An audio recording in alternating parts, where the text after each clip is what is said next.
करेंगे।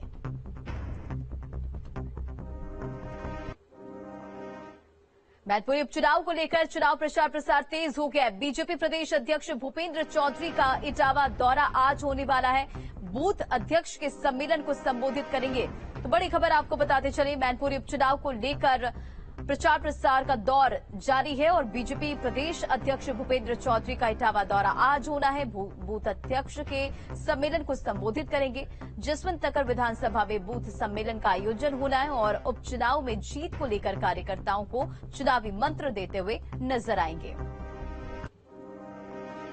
मैनपुरी उपचुनाव को लेकर तैयारियों में जुटे एसपी और एसपी अध्यक्ष अखिलेश यादव का मैनपुरी दौरा आज होने वाला है। तो आपको बताते चले कि सभी पार्टियां अपनी ताकत झोंक रही है और चुनाव प्रचार प्रसार तेज हो रहा है। तो वहीं मैनपुरी उपचुनाव की तैयारियों में एसपी भी जुटी हुई है। एसपी अध्यक्ष अखिलेश यादव का मैनपुरी दौरा आज और पूर्व सैनिक सम्मेलन में शामिल होंगे अखिलेश यादव। पार्टी कार्यालय में आयोजित होगा सम्मेलन। नामी लोगों के घर जाकर प्रचार प्रसार करेंगे। डिंपल यादव के लिए चुनाव प्रचार करेंगे। डिंपल यादव के पक्ष में वोट की अपील करते हुए नजर आएंगे। मैनपुरी में समाजवादी पार्टी के विधायक की मुश्किलें बढ़ गई हैं और ब्रजेश कठेरिया के खिलाफ सदर कोतवाली में आचार संहिता उल्लंघन का मामला दर्ज हुआ है। कुछ दिन पहले सोशल मीडिया पर ब्रजेश कठेरिया का एक भड़काऊ ऑडियो वायरल हुआ और इसमें एसपी विधायक एक कार्यकर्ता से शस्त्र निकालकर तैयार रहने की बात कह रहे थे। हेलो, क्या विधायक जी? योगेश कठेरिया बोल रहे टिमरक से। जी टिमरक भाई बताओ। कैसे हैं साहब? ठीक है। और कौन प्रत्याशी कौन आ रहे यहाँ पे? क्या नाम जी? मैनपुरी अपने भाभी आ रही है। अब तुम कपड़ा वपड़ा धोने का हथियार निकाल के सब जंगे अंगे छुड़ाए ले। बस तुम एक दो दिन में गाड़ी भेज रहे, मौज मस्ती मारो महीना भर। चलो ठीक है। हम भेज रहे, एक दो दिन में गाड़ी भेज रहे तुम्हारे के अलग से। हाँ मिली थी, सूचना मिली थी हमें। क्या नाम? हम भेज रहे, एक दो दिन भेजेंगे। ठीक है साहब।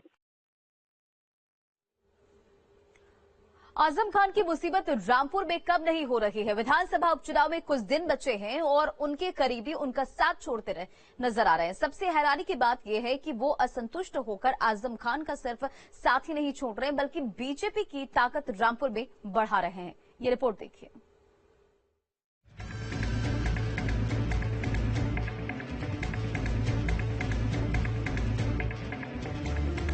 अकेला ही चला था जाने भी मंजिल, मगर लोग साथ आते गए, कारवा बनता गया।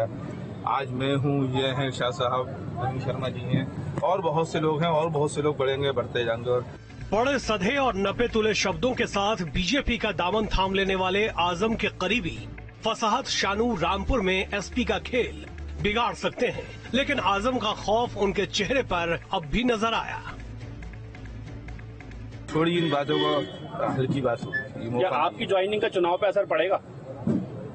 लेकिन मेरी ज्वाइनिंग से चुनाव पर कोई असर नहीं पड़ेगा। मुझे न इस बात की कोई गलतफहमी, क्योंकि हमने सब तो बहुत वोटों से जीते रहे हैं। हाँ, मैं उसमें योगदान अपना भी दे दूंगा। रामपुर उपचुनाव से ठीक पहले बीजेपी ने आजम खान के सबसे करीबी फसाहत शानू को बीजेपी में शामिल कराया। इस कदम को रामपुर उपचुनाव से पहले मास्टर स्ट्रोक माना जा रहा है। तो साथ लेकर चलेंगे, सबके सम्मान को आगे बढ़ाते हुए भारतीय जनता पार्टी रामपुर में आने वाले विधानसभा के उपचुनाव में बड़े अंतर से विधानसभा की चुनाव जीतेगी। इस संकल्प को लेकर हम सब लोग आगे बढ़ेंगे। हालांकि अकेले फसाहत नहीं है जिन्होंने रामपुर विधानसभा चुनाव से पहले आजम का साथ छोड़ दिया हो। इनमें बाबर अली खान, ताहिर अली, यूसुफ अली का नाम शामिल है। ये वो बगावती नाम हैं जो आजम के साथ साथ एसपी की मुसीबत भी बढ़ाने वाले हैं। यहां तक कि रामपुर उपचुनाव के लिए बीजेपी प्रत्याशी आकाश सक्सेना का नाम भी आजम खान की वजह से चर्चा में आया था। दरअसल हेट स्पीच के मामले में आजम खान को सजा दिलवाने वाले बीजेपी के इस स्थानीय नेता की भूमिका काफी अहम थी। यही वजह है कि संगठन में कोई बड़ा पद न होते हुए भी आकाश सक्सेना को बीजेपी ने एसपी और आजम खान का गढ़ माने जाने वाले रामपुर से टिकट दिया है। Team news state. Mainpuri Lok Sabha seat पर उपचुनाव में जीत तय करने के लिए बीजेपी लगातार प्रचार प्रसार कर रही है और आजम खान ने पत्रकारों के वालों के जवाब देते हुए अब बोलने के लिए कुछ बचा ही नहीं है। वहीं रामपुर से समाजवादी पार्टी के उम्मीदवार आसिम रजा ने कहा कि कोई फर्क नहीं पड़ेगा क्योंकि ये चुनाव आजम खान का चुनाव है।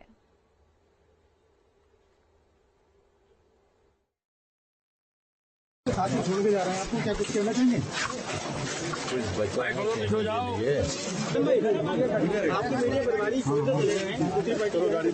क्या कहना चाहिए?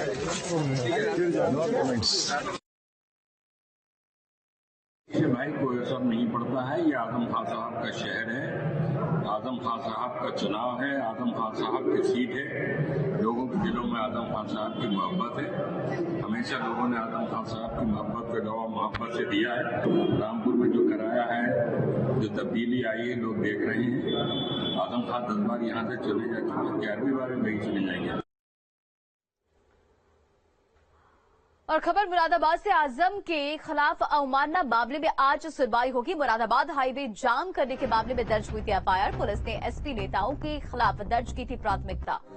बताते चले आपको कि कोर्ट के समन के बाद भी हाजिर नहीं हुए थे आजम खान और 2020 में कोर्ट के आदेश पर दर्ज की गई थी प्राथमिकी।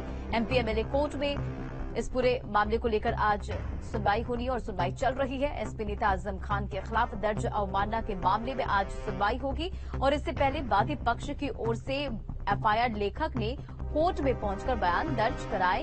आपको बताते चले कि पुलिस ने छजलैट में हाईवे जाम करने के मामले में एसपी नेताओं के खिलाफ प्राथमिकी दर्ज की थी और इस मामले में कोर्ट के समन के बाद भी आजम खान हाजिर हुए थे, जिस पर उनके खिलाफ साल 2020 में कोर्ट के आदेश पर अवमानना की प्राथमिकी दर्ज की गई थी और इस मामले की सुनवाई एमपी एमएलए कोर्ट में चल रही है। और खबर रामपुर से, नहीं कम हो रही है आजम खान की मुश्किलें। आजम और उनके भाई पर शरीफ खान पर सड़क पर अतिक्रमण का आरोप लगा है। पूर्व मंत्री नावेद मियां की शिकायत पर नगर पालिका ईओ ने जांच के आदेश दिए तो लगातार मुसीबतें बढ़ती हुई नजर आ रही है। 2 दिन में जांच कर कार्रवाई करने के आदेश दिए गए। एसपी नेता आजम खान और उनके रिश्तेदारों की मुश्किलें कम होने का नाम नहीं ले रही है।